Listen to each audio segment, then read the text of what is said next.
Module 21, using pivot tables and pivot charts. In Module 21, we'll be creating a pivot table report, specifying the data to analyze, modifying a pivot table report, updating a pivot table, grouping dates in a pivot table, using the report filter area, changing the type of calculation, filtering in a pivot table, grouping data in a pivot table, sorting pivot tables, formatting a pivot table, charting a pivot table, some exercises and their solutions, and a final summary. So why use pivot tables and pivot charts? Well, pivot tables can expose required information when there is too much data to deal with. Pivot tables can show patterns, trends, comparisons, and relationships that would not normally be immediately noticeable. And pivot tables are almost limitlessly adaptable. Almost any question can be posed to the data. So let's get started.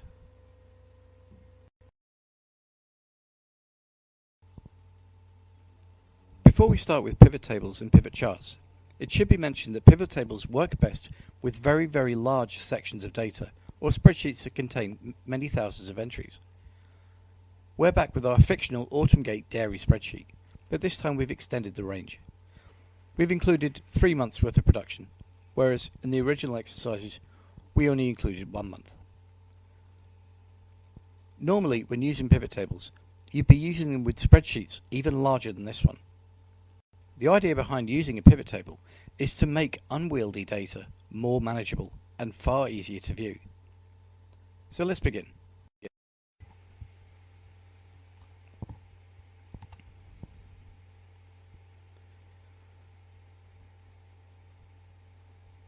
To create a pivot table, we go through the same process we would if we were to create a table or a chart. So first we select our data. Then we can either use the Insert tab up on the ribbon to choose Pivot Table or Recommended Pivot Tables. The second process is to use the Quick Analysis button.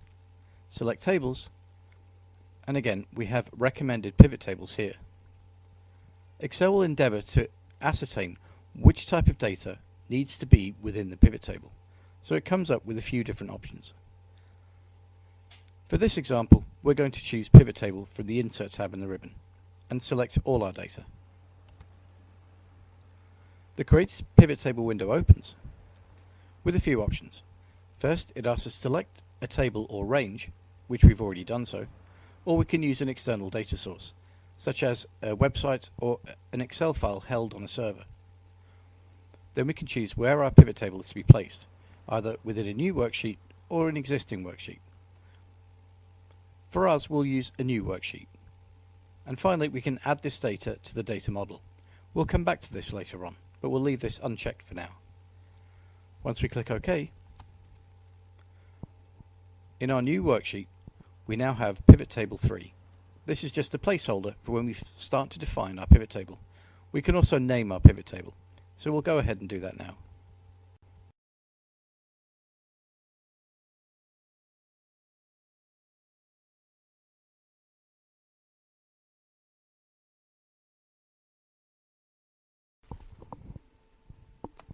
And we'll call ours Dairy Pivot Table. It's important to realise that this really is just a placeholder. We can click anywhere within our sheet without affecting the pivot table. But once we click this area, the Pivot Table Fields box opens here on the right hand side and allows us to start including our data. To include any one of our columns, we just need to click the checkbox next to it. So if we include products, for example, products is now included within our pivot table.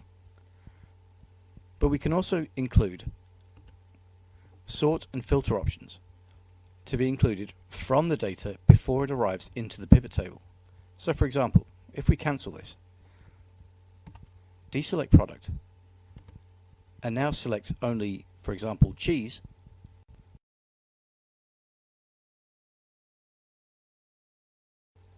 any data currently held for the pivot table that contains the word cheese will only be included in the product range. And there it is. Cheddar cheese, cottage cheese, and pecorino. And we know it's been sorted and filtered because, again, our filter icon is here on the right hand side. We can select this and remove those filters and include all products. We can then go ahead and add further fields to our pivot table, such as size, amount and weight, batch number, production date, product price, total production, total sales, wastage and wastage cost. And this is how pivot tables function. For each instance of Autumn Gate cheddar cheese, there is only one weight. For each instance, there's 3 separate production dates and 3 separate batch numbers. There's also the sum of the product price, the sum of the total production, the sum of the total sales, sum of wastage, and sum of the wastage cost. And we can deselect or reselect any one of these options, and also include sort and filter options before they arrive within the pivot table.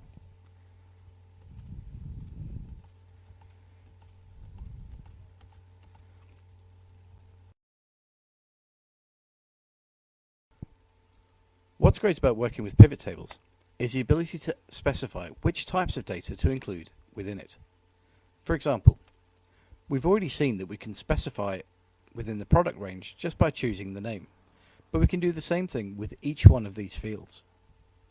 For example, if we choose our products, we can also choose the production date.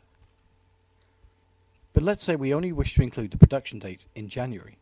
Well, we can go to our sort and filter options here on the right, go to date filters and choose all dates within the period, and then just choose January. And now each one of the products that was created in January are only included.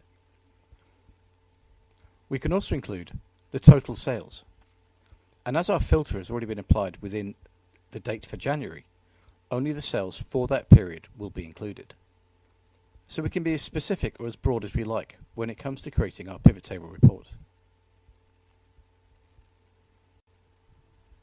Remember, all the data that we have available to us is only because we originally selected all of the data in our original spreadsheet.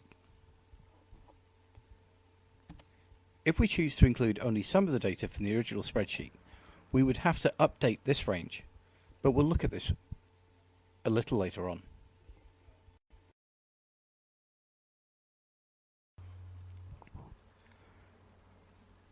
Modifying a pivot table is quite straightforward, but it's this modification that gives pivot tables their uniqueness and also offers a staggering array of options.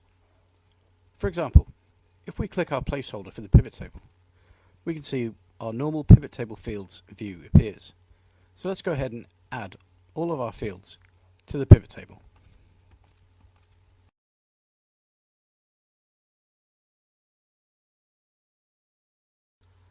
Right now, all the information stored on sheet 1 is currently now within our pivot table, with a few more besides. In this case, the sum of total production, and the values have been added to this. Our normal view is the pivot table fields, but if we click on the Tools button here on the right, we have a few other different views. Right now we're in the Fields section only, but if we click on the Area section only 2 by 2, we can see what gives pivot tables their names. Pivot tables are made up of 4, in this case, pivot tables are made up of 4 sections: the filters, the columns, the rows, and the values. But we can shift any one of these around. For example, we can choose the value for sum of production and use it as a filter within our pivot table. We can move that back,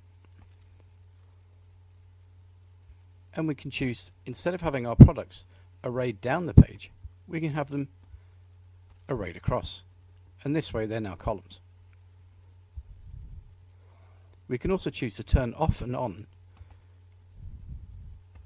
different fields.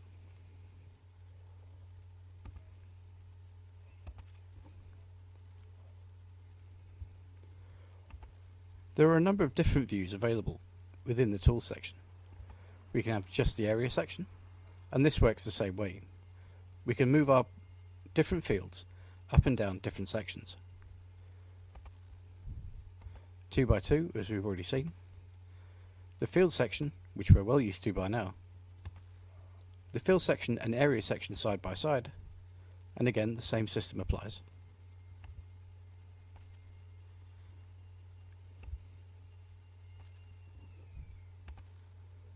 And the field section and area section stacked, but all of them offer the same unique way of dealing with the pivot table. Using the stacked method is possibly the easiest, as we still have all full control of our fields, so we can turn our fields off and on, or swap them around as we wish.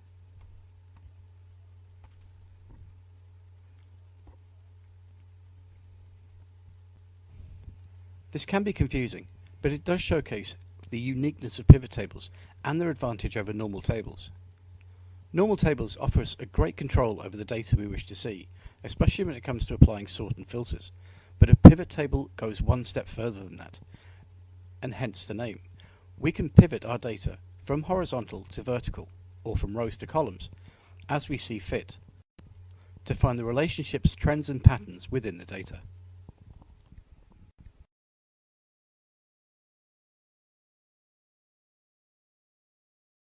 Right now we have a basic pivot table, and it's made up of just two fields, the product and the size, amount and weight of those products. If we look at the products, we can see each one only has one associated piece of data. In other words, each one of the products only comes in one size. The information that made up this pivot table all came from sheet 1, our original dairy spreadsheet. But what happens if we change the size or change the value of one or two items within the spreadsheet? For example, what happens if the full fat milk now becomes 1.5 litres? The yogurt becomes 1 litre,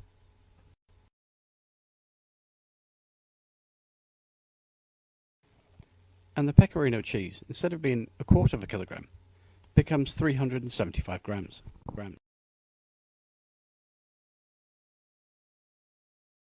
If we look back to our pivot table, nothing's been updated. To do this, with any one of the fields within the pivot table selected, the Pivot Table Tools tab appears, and with it, its two inherent tabs, Analyze and Design. If we click on Analyze and go to Refresh, the pivot table will look to the original source data to see if any changes have taken place, and update the pivot table accordingly. In this case, 3 products now have 2 associated sizes. And this works with anything. Any changes that are made within the original source data can be updated to the pivot table once we choose to refresh.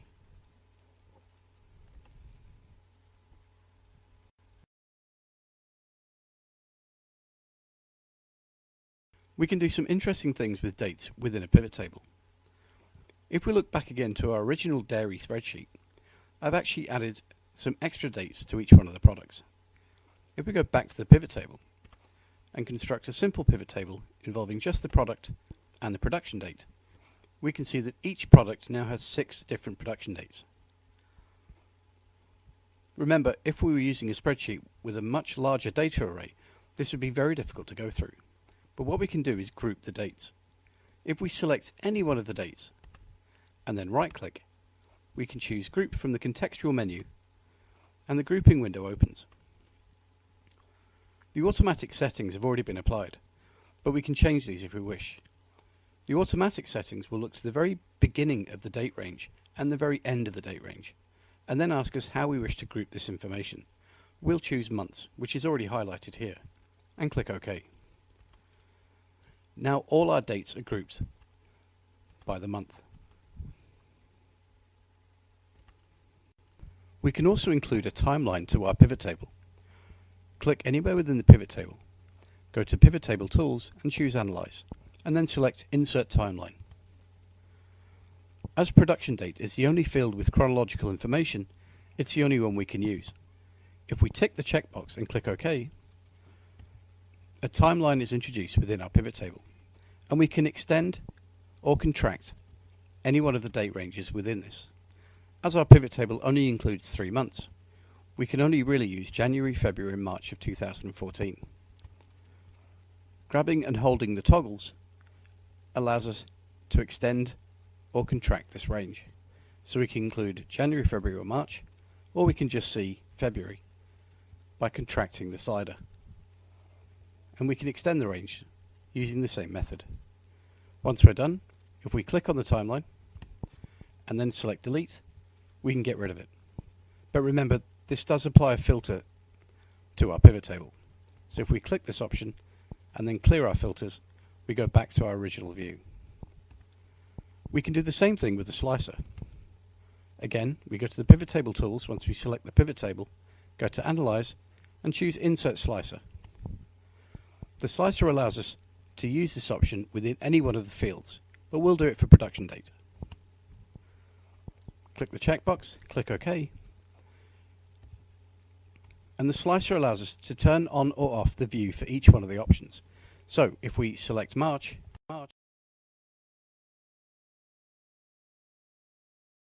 March is now selected and we only see the options for March. And the same thing if we click on February or January. We can also left click and hold and extend the whole range. Again, when we're finished with the slicer, we select it, then click delete. But remember, this does introduce a filter to the options. So if further information beyond January, February or March are added, they won't be included, as the slicer only showed January, February or March. So to get rid of these filters, we click the Sort and Filter button and choose Clear Filter from production date. And our view goes back to normal.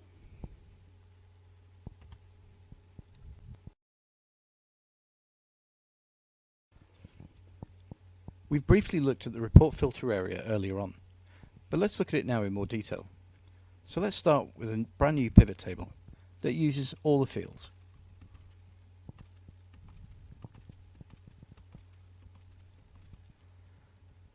So now we have a new pivot table that uses all the information from the original dairy spreadsheet.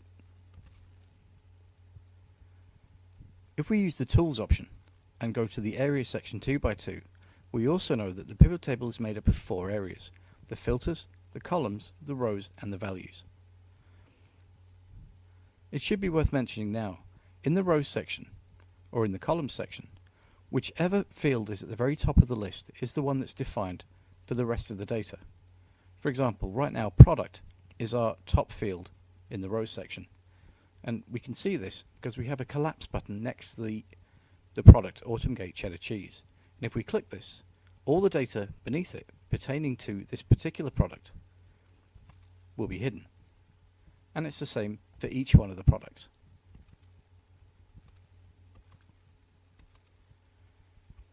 If we change this and move product down and production date up, production date now becomes the important field, and all the data collapses beneath the date. So we'll just put that back.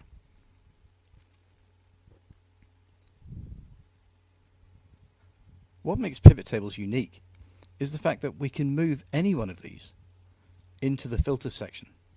So for example, if we move the product into the filter section,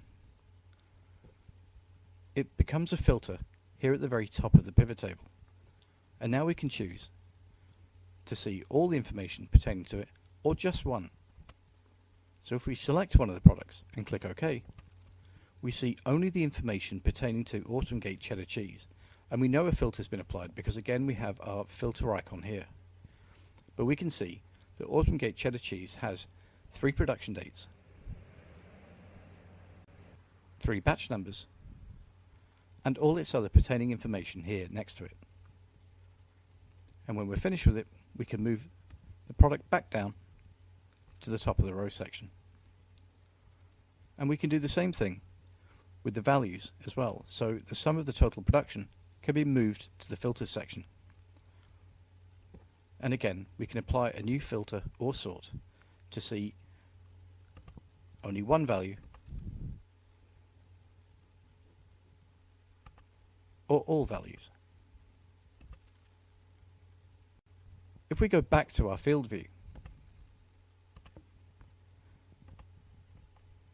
remember we can always apply a sort and filter here to increase or decrease the amount of data we introduce into the pivot table. For example, as we did before, we can do a search just for one particular type of product, such as milk. And only milk becomes available. If we go back to our 2x2 view, move our products into the filter section, we now have two filters by which to go by: the total production and one particular product. And all the information pertaining to the two applied filters will only appear in the pivot table. And when we're finished, we can move our filters back to their original settings. But remember, we already applied a filter to the product section, so we need to remove that once we're finished to get things back to our normal view.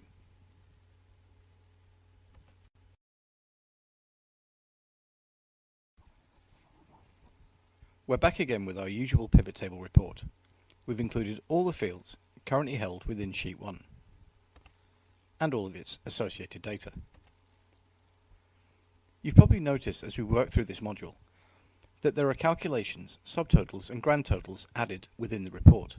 For example, we have the sum of the product price up here, and the rest of the fields all follow the same suit. At the very bottom of the report, we have a grand total. While this is convenient, it's not always relevant. If we need to turn these off, we can go to the Pivot Table Tools and select the Design tab. Select Subtotals and select Do Not Show Subtotals. And the same thing for the grand totals. We can turn it off for rows and columns, on for rows and columns, on for just the rows, or on for just the columns. If we remove both, the pivot table becomes a little clearer to read. We'll turn these back on for the next section.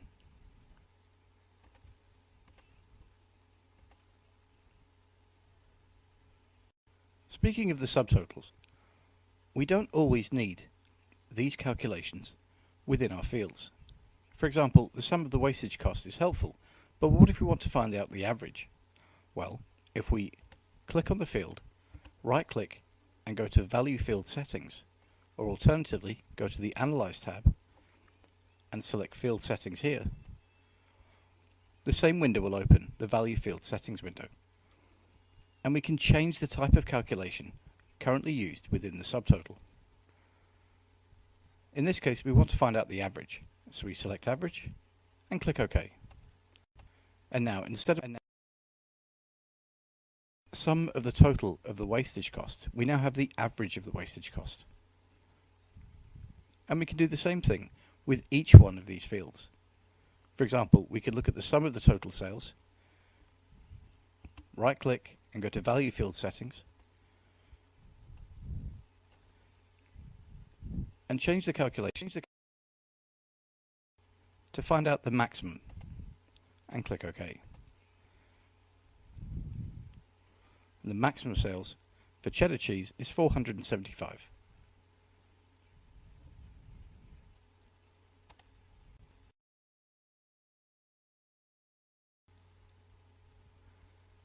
In this module, and in previous modules, we've seen how to work with a filter.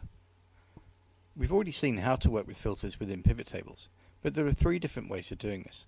So let's look at all three.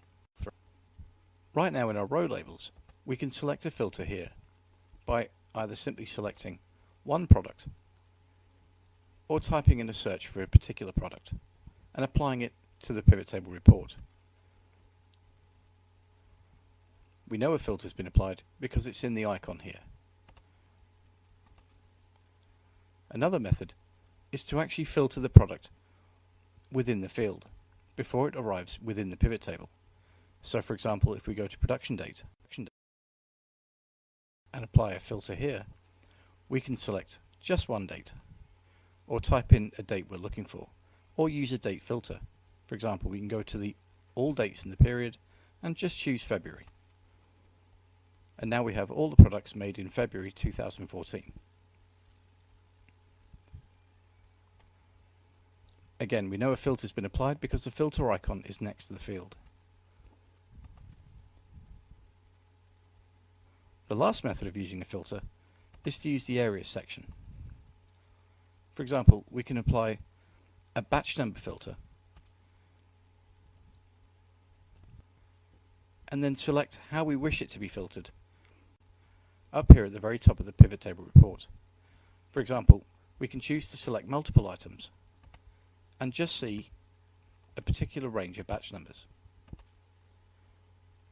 And all the products with the batch numbers selected will only be shown. And again, we know a filter's been applied because it's within the icon.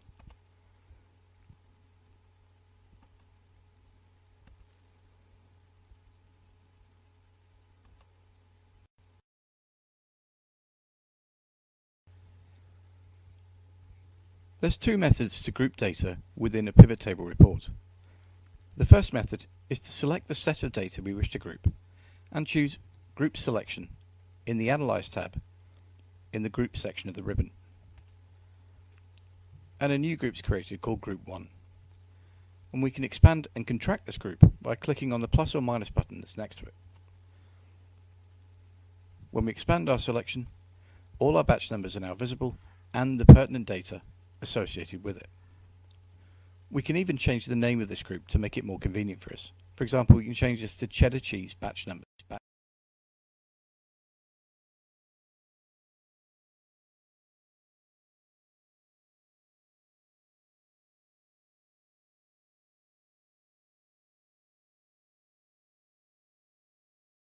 And now we have a group called cheddar cheese batch numbers, which we can see at will just by clicking on the plus or minus buttons.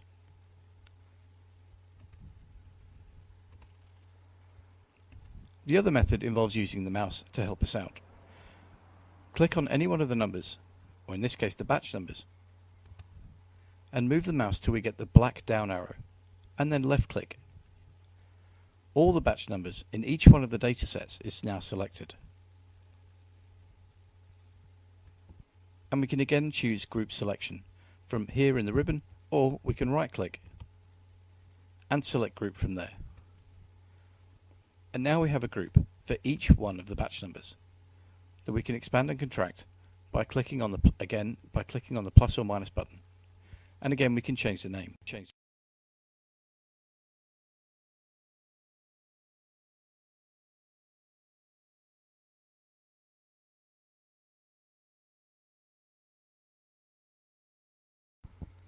Grouping is a convenient way to make a pivot table even more manageable.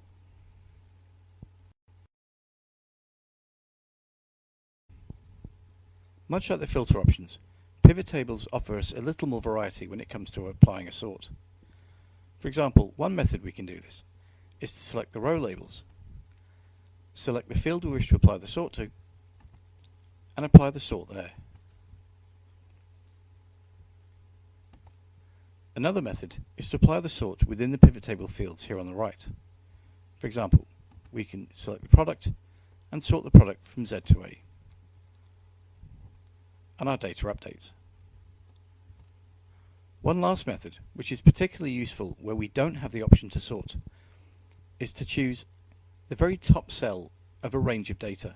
We only wish to sort this area here. So in the sum of our total sales, if we click on the top value in the cell, right click and go to sort, we can sort from smallest to largest, from largest to smallest, or apply some more sort options. And all our data updates. We can cross sort too.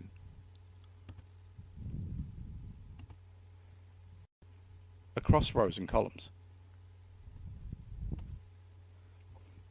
So not only can we sort on the row labels, we can also sort on the column labels. And we can see both sorts have been applied.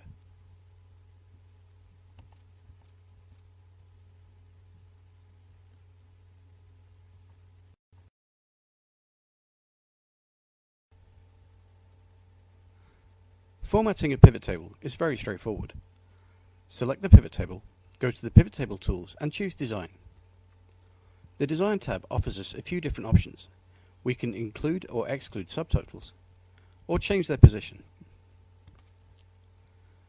We can include grand totals, or just include grand totals for rows or columns. We can also change the report layout. Currently it's in compact form, but we can change this to outline form, or the more detailed tabular form. We can also repeat all item labels, which makes things easier to read. And we can also include or exclude blank rows after each item.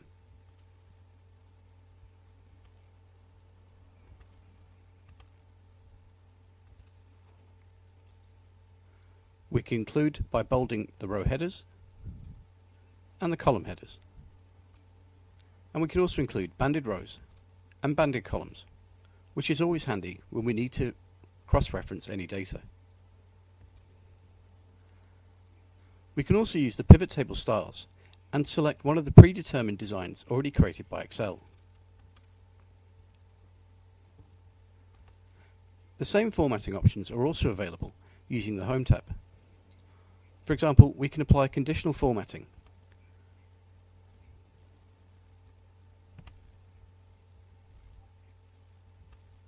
to any part of the data currently held within the pivot table. Almost any formatting that can be applied to objects in Excel can also be applied to a pivot table.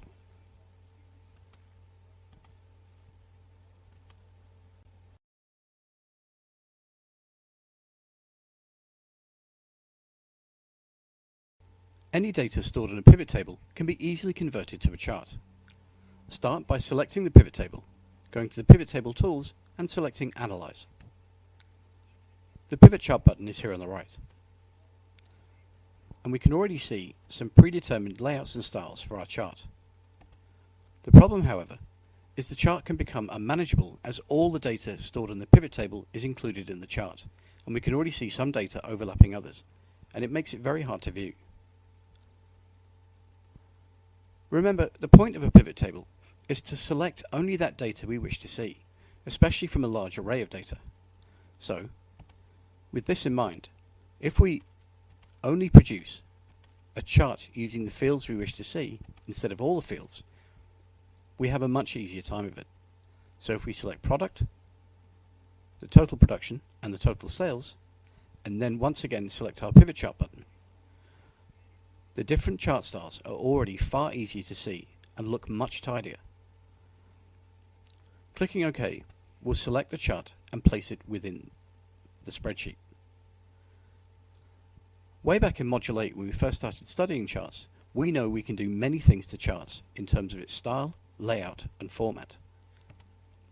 But we can also include a sort and filter on the x-axis. So instead of seeing all our products, we can only choose to see 1, 2 or 3, or as many as we wish, and the chart will update accordingly. All the same style and formats are still available, and we also have our pivot chart tools here at the top, which gives us the design options and the format. If you need further information on using charts in Excel, please refer back to Module 8.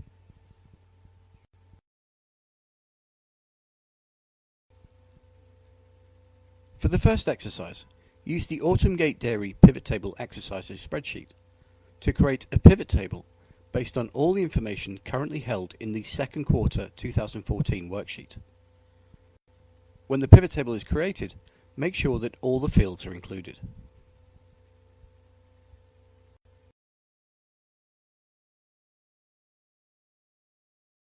We first need to select our data,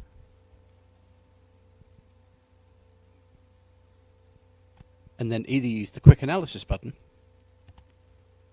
to choose our pivot table, or alternatively go to the Insert tab up in the ribbon and select Pivot Table there. Our range is already selected. We wish it to be in a new worksheet, so we just click OK. Next, we need to make sure our pivot table includes all the fields. So all we need to do is select each field here in the pivot table fields on the right.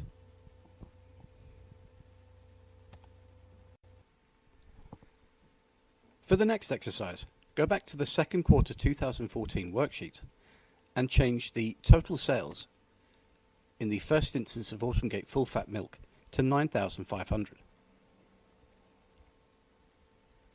Change the total sales for the Autumn Gate cheddar cheese to 450. Change the size of the cottage cheese to 0.5 kilograms.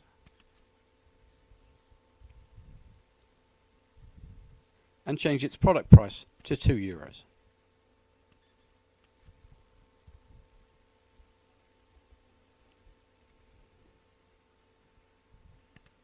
Next, update the pivot table so that this new information is reflected within it.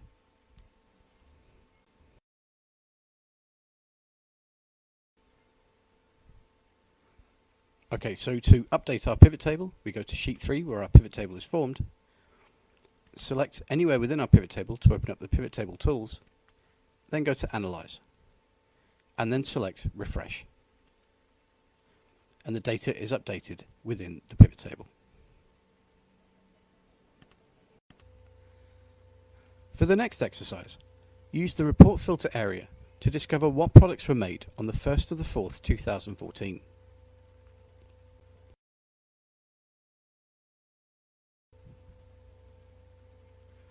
Okay, to access the Report Filter area, select the pivot table. To open up the pivot table fields box, and then select the Tools button here on the right. Next, go down to the Area section only 2x2. We then grab our production date field and push it into the filters box. And now we have a production date filter to apply to our pivot table. Next, click on the down arrow and then either search for the particular date we're looking for, in this case the 1st of the 4th, 2014, or simply just select it from the list. Then click OK. The pivot table updates and gives us only one product, the Autumn Gate full fat milk, and all its attached data. When we're done, bring our pivot table back to its normal view. For the next exercise, push our product field into columns and then apply a reverse alphabetical sort to it. When that's done, select the size, amount and weight field and also reverse its order.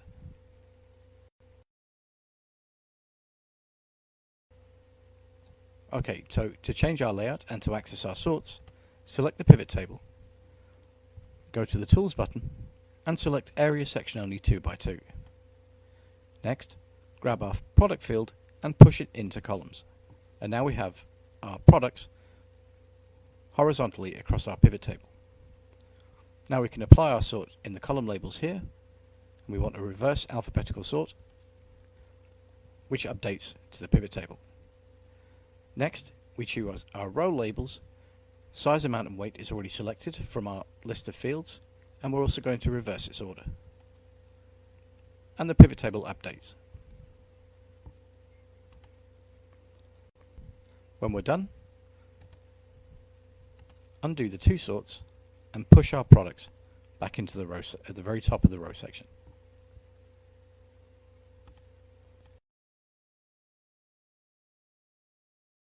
For the next exercise, apply formatting to the pivot table that includes the subtotals at the bottom of each group, doesn't include the grand totals, displays the pivot table in tabular form, and uses the pivot table light style 6.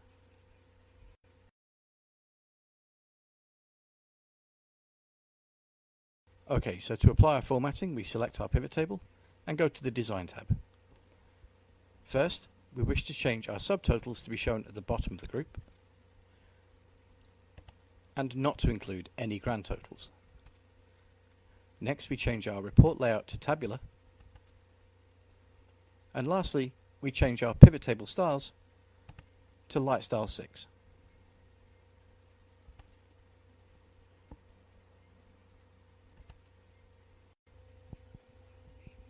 For the last exercise, create a stacked line pivot chart that uses the product, total production and total sales fields.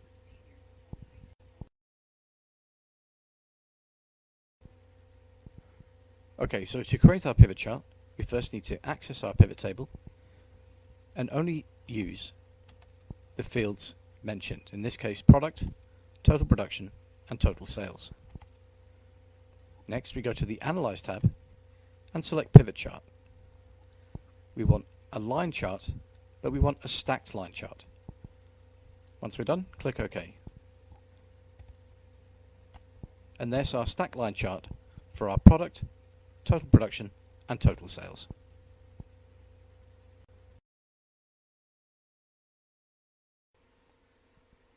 So in summary, pivot tables allow incredible flexibility when it comes to defining and viewing data of all descriptions. Pivot tables offer the best system of discovering trends, relationships and comparisons within a spreadsheet, particularly where the data is very large or unwieldy. And finally, pivot charts offer the same data showcasing possibilities as a normal chart, but with a great deal more variety. Thanks very much, and we'll see you in the next module.